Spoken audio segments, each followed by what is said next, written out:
ধানজমি থেকেই উদ্ধার যুবকের মৃতদেহ।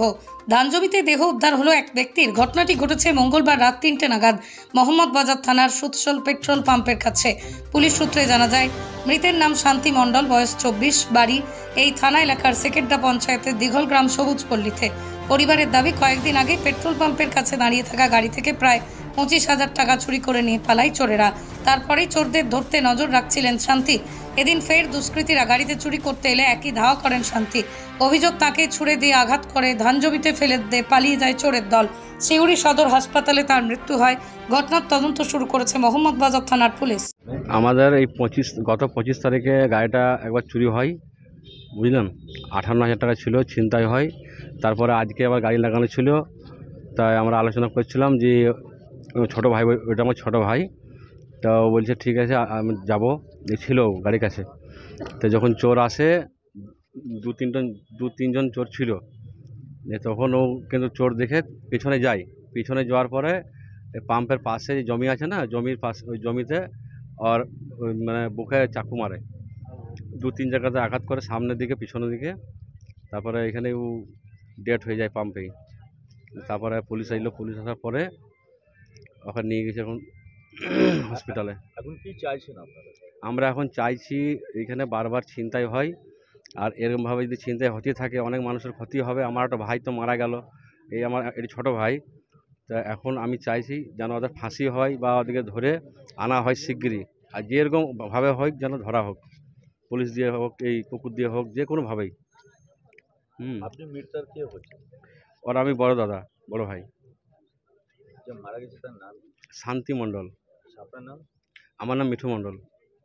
কাউকে কি কোনো সন্দেহ করছেন? কোনো পুরনো বিবাদ না, আছে এরকম?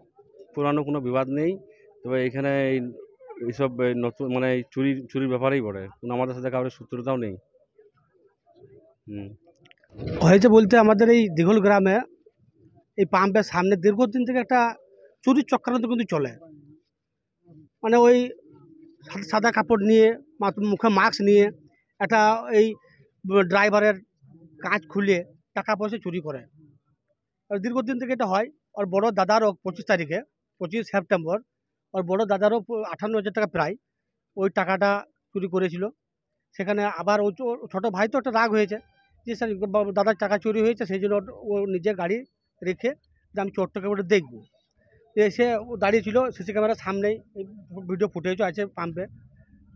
তারপরে কি হলো, ওটা চোর এসেছিলো, আসার পরে চোরের পেছনে ও একটু গিয়েছিলো। এই ধান বাড়িতে নিয়ে যে ওকে বোঝালে মেরে কুপিয়ে একবারে শেষ করে দিয়েছে। কতজন হতে পারে? অনুমানিক তিনজন। কাউকে কি কোনো সন্দেহ করছেন? এখানে সন্দেহ যারা ছিল তারা দেখেছে বলতে, ওরাই বলতে পারবে। সন্দেহের বিষয়টা আমরা এখানে বলবো না। আমাদের সামনে আমরা প্রশাসনকে সমস্ত কথা বলা হয়েছে, প্রশাসন এটা দেখছেন। আর প্রশাসনকে আমরা এটাও বলেছি, আগামী দিনে এটা যেমন একটা মারা গেল আর একটা ভাইপো হয়েছে সম্পর্কে, আগামী দিনে যেন আরও এটা না ঘটে, সেই জন্য প্রশাসন যেমন করে হোক, যেমন কুকুর দিয়ে হোক, কুকুর কৌশল লাগিয়ে, আরও মাথা হেড লেভেলে কৌশল লাগিয়ে অ্যারেস্ট ওদেরকে করতে হবে। এটাই আমাদের গ্রাম্য দিঘল গ্রামের সুসাল পুরো মোহাম্মদবাজার ব্লকের বাসিন্দাদের এটা কিন্তু দাবি, পুলিশকে এটা করতেই হবে, এটা আমাদের দাবি। ঘটনা ঘটার পরেও মোহাম্মদবাজারের ওসি অরূপ দত্ত এসেছিলেন, উনি অনেকক্ষণ ছিলেন, দেখেছেন। কিন্তু আমাদের কথা হচ্ছে সেটা মানে বসে টাইম দেখলেই তো হবে না, আমাদের যেমন করে হোক আসামি ধরতে হবে, আমাদের এলাকাবাসী দাবি। এটাই আমাদের। আপনার নাম? আমার নাম আব্দুল সালাম। আচ্ছা, বাড়ি কোথায়? আমার বাড়ি দিঘল গ্রাম। আচ্ছা, যে ঘটনাটা ঘটেছে এই জায়গাটার নাম? এটা সুসাল 2 নম্বর পেট্রোল পাম্প।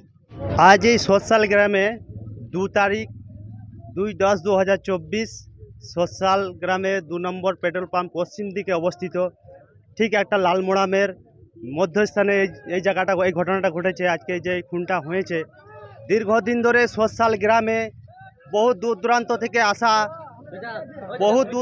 থেকে আসা বড় বড় লরি, এখানে আমাদের এই সাইডে একটা দেউচা পাচামি একটা পাথর শিল্পাঞ্চল আছে, এখানে দূর দূরান্ত থেকে আসে, বিভিন্ন জায়গা থেকে গাড়ি ড্রাইভার মালিকরা আসে। এখানে সকলেই পয়সা পাতি নিয়েই আসে, যেহেতু একটা শিল্পাঞ্চল আছে, পাথর শিল্পাঞ্চলে, সেই পাথর শিল্পাঞ্চল স্টোর নেওয়ার জন্য সেই সাথে সঙ্গে পয়সাও নিয়ে আসে। আর এই সমস্ত পয়সাগুলোকে লুট করার জন্য কিছু ডাকাতরা এরকম দিন দিন চুরি করতে থাকে। এবং আমরা অনেকবারই দেখেছি গাড়ি চুরি হতে দেখেছি, মানে কীরকমভাবে, মানে রোডের সামনে যদি কোনো গাড়ি দাঁড়িয়ে থাকে, যদি কোনো তেল থাকে, সেই 4 চাকা করে আসে অনেকে এবং তেলগুলোও চুরি করে। সেই গাড়িগুলোতে কিন্তু কোনো নাম্বার থাকে না, 4 চাকা গাড়িগুলোতে নাম্বার থাকে না। আমরা চাবো, পুলিশকে বলবো, প্রশাসনকে বলবো যেন এটা ইমিডিয়েটলি যেন অ্যারেস্ট করা হয় এবং এর যথাযথ কড়া যেন শাস্তি হয়।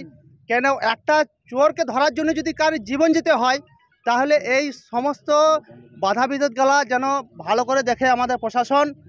আর বিভিন্ন জায়গা থেকে আসে, দেখুন বিহার থেকে আসে, ঝাড়খণ্ড থেকে আসে, বিভিন্ন জায়গার ড্রাইভার আসে, তারা জীবন হাতে আসে এবং এর আগে বিভিন্ন দূর দূরান্ত থেকে চুরি হয়ে যায়, কোনো অসুবিধা হয় না। কিন্তু এই যে লোকালের লোকগুলো ধরা আসাই চেষ্টাই ছিল, আজকে ধরতে গিয়ে এরকম পরিস্থিতি যেন আজকে খুন হতে হয়, যেন আজকে সচ্ছলতা জীবন তার আজকে চলে যায়, এই দুনিয়া থেকে চলে যেতে হয়।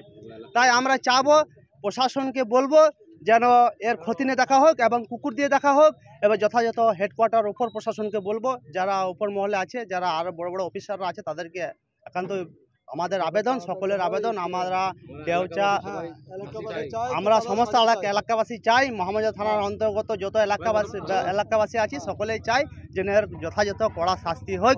আর এর যদি যথাযথ কড়া শাস্তি হয়, তাহলে এই এলাকাটা শান্তিপূর্ণ বজায় থাকবে। আর এইরকম যদি দিন দিন চলতে থাকে, তাহলে কিন্তু আমাদের দুর্যোগ অবস্থা হবে এবং বহুত মানুষের জীবনযাত্রা নিয়ে ছিনিমিনি হবে। তাই আমরা প্রশাসনের কাছে বিশেষ অনুরোধ, আমরা চাই, আমরা কোনো ঝড় ঝামেলা দাঙ্গা করতে চাই না, আমরা সহজেই যাতে আমাদের এই আসামি অ্যারেস্ট হয় সেটাই আমরা চাবো। আর আমরা এই জন্য আমার বক্তব্য শেষ করলাম। আর যদি আমার নাম শেখ স্বপন, আমার বাড়ি সোশ্যাল মাদ্রাসা পাড়া বাড়ি আমার।